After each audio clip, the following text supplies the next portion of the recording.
Hello guys, welcome back to my channel. അപ്പോൾ ഇന്നത്തെ video എന്താണെന്ന് വെച്ചാൽ കാലിഗ്രാഫിനെ കുറിച്ചിട്ടുള്ള ഒരു വീഡിയോ ആണ്. ഇത് ഫുള്ളായിട്ടൊന്നും ഒതുങ്ങൂല. പാർട്ട് 1ഉം പാർട്ട് 2ഉം പാർട്ട് 3 ആയിട്ടൊക്കെ നമുക്ക് ചെയ്യാം. ഓക്കെ, ഫസ്റ്റ് വന്നിട്ട് ഈ കലം 5 എണ്ണമാണ് ഇപ്പം എൻ്റെ കയ്യിലുള്ളത്. അതിൽ ഈ 3 എണ്ണമാണ് നമ്മുടെ മെയിൻ എണ്ണം. ഇത് വേണമെങ്കിൽ നമുക്ക് യൂസ് ചെയ്യാം. ഇത് 3 എണ്ണമാണ് നമ്മൾ അത്യാവശ്യമായിട്ടുള്ളത്. എന്നിട്ട് ഇത് അതിൻ്റെ ലിക്വിഡാണ് കേട്ടോ. ഇതതിൻ്റെ ലിക്വിഡാണ്. പിന്നെ ഇത് എന്താണ്, അതിനെ കുത്തി വെക്കുന്ന സാധനമാണ്. പിന്നെ ഇത് ഗ്ലോസി ഷീറ്റ്സാണ്. ഇത് ഗ്ലോസി ഷീറ്റ്സ് തന്നെയാണ്. പിന്നെ ഇതിൻ്റെ ഈ ഒരു ബ്രഷ് പെൻസിൻ്റെ അളവ് നോക്കണമെന്നുണ്ടെങ്കിൽ നമുക്ക് ഇതിങ്ങനെ സ്കെയിൽ വെച്ച് അളവ് നോക്കിയാൽ മതി. ഓക്കെ, സ്കെയിൽ വെച്ച് നമുക്ക് ഇങ്ങനെ അളവ് നോക്കാം. അതിനുശേഷം പിന്നെ ഇത് വന്നിട്ട് ഒരു നമ്മൾ കറക്റ്റ് സ്പീസസ് കിട്ടാൻ വേണ്ടിയിട്ട് നമ്മൾ എന്ത് ചെയ്യുക, 2 പെൻസിൽ കൂട്ടിമുട്ടിച്ചിട്ട് എന്തെങ്കിലും ഒരു ഹെയർ ബാൻഡ്സോ അല്ലെങ്കിൽ റബ്ബർ ബാൻഡ്സോ എന്തെങ്കിലുമൊക്കെ ഒന്നെടുത്തിട്ട് എന്ത് ചെയ്യുക, കെട്ടി കൊടുക്കുക. ഇതാകുമ്പോൾ കറക്റ്റ് അളവ് കിട്ടും. ഞാൻ ചെയ്യുന്നൊരു ട്രിക്കാണ്. ഇത് പലവരും ഇങ്ങനെ തന്നെയാണ് ചെയ്യുന്നത്. എന്നിട്ട് ഏത് കലമിൻ്റെ കൂടെയാണ് നമുക്ക് മാച്ചാണ്. ഈ കലമിൻ്റെ കൂടെ 2ml ഈ കലമിൻ്റെ കൂടെ എനിക്ക് മാച്ചാവുന്നില്ല. എനിക്ക് മാച്ചാവുന്നത് ഈ ഒരു ml. അപ്പോൾ നമുക്ക് ആ കലമാണ് യൂസ് ചെയ്യുക.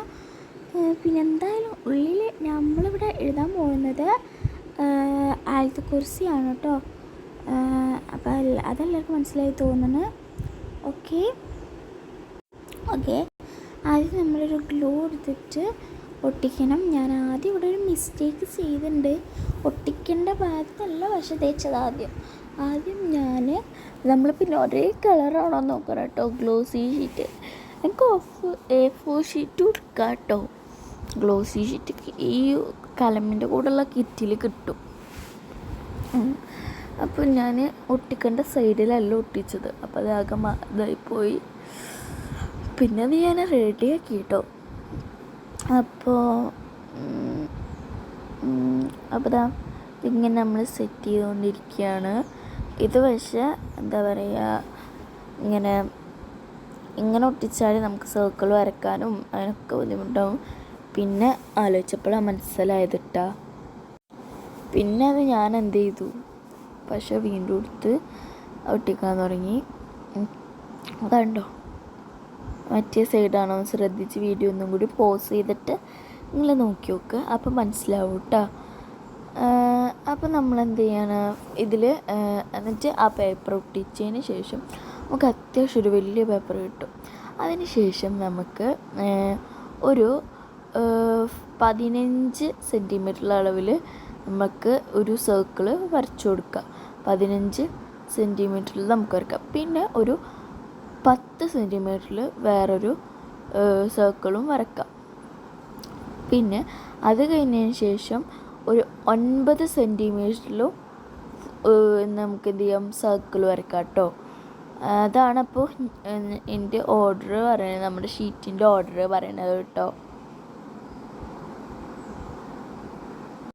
ഓക്കെ, ആദ്യം നമ്മൾ എന്ത് ചെയ്യുക, സർക്കിളിൻ്റെ ഫസ്റ്റ് നമ്മൾ വരച്ച് 15 സെൻറ്റിമീറ്റർ സർക്കിൾ ഉണ്ടല്ലോ, അതിൻ്റെ ഉള്ളിൽ കൂടെ നമുക്ക് എന്ത് ചെയ്യുക, പെൻസിൽ വെച്ചിട്ട് അള്ളാന്നൊന്ന് എഴുതി കൊടുക്കുക കേട്ടോ.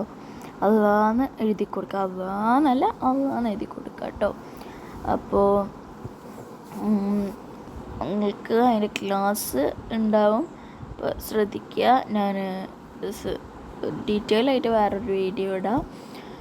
അപ്പോൾ ഇതാ ഇങ്ങനെയാണ് കേട്ടോ. നമ്മൾ കലം നല്ല തീയിൽ തന്നെ പിടിച്ചിട്ട് എന്ത് ചെയ്യുക, നമുക്ക് ഇങ്ങനെ വരച്ചു കൊടുക്കുക.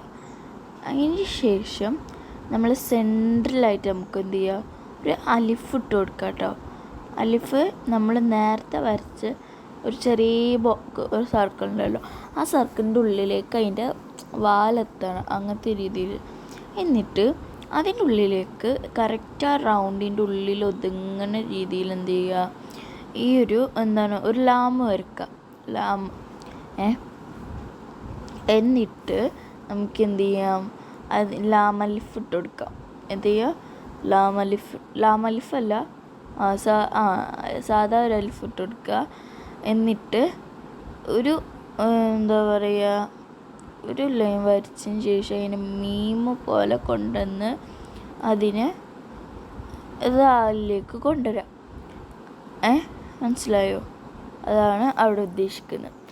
ഇന്നത്തെ വീഡിയോ ഇത്ര ഉള്ളൂ കേട്ടോ. കാരണം എനിക്ക് വൈൻഡപ്പ് ചെയ്യേണ്ടി വന്നു. പാർട്ട് 2 ആയിട്ട് വരാം.